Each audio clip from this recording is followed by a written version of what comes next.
slovenské plemenek i Polance z matky Dáty Polandos. Připraven Jiří Martínek, Dana Martínková a Naděžda Marčoková. To jsem ráno,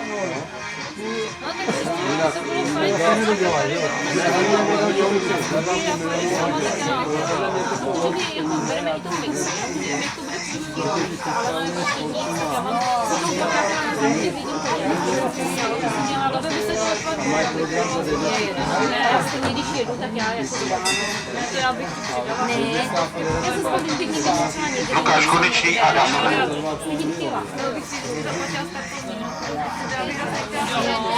já zase na tomhle viděla pořád dělám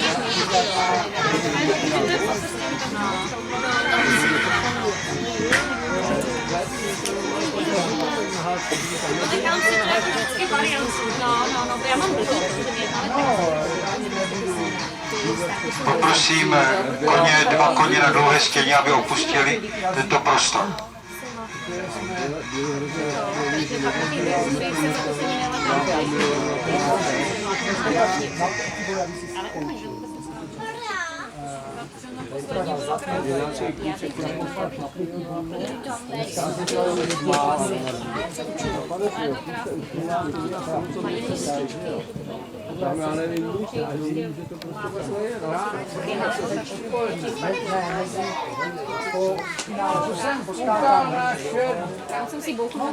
já 51-17 a 12 trestných bodů pro Lukáše Kopeckého v sedle Klizny Dafne.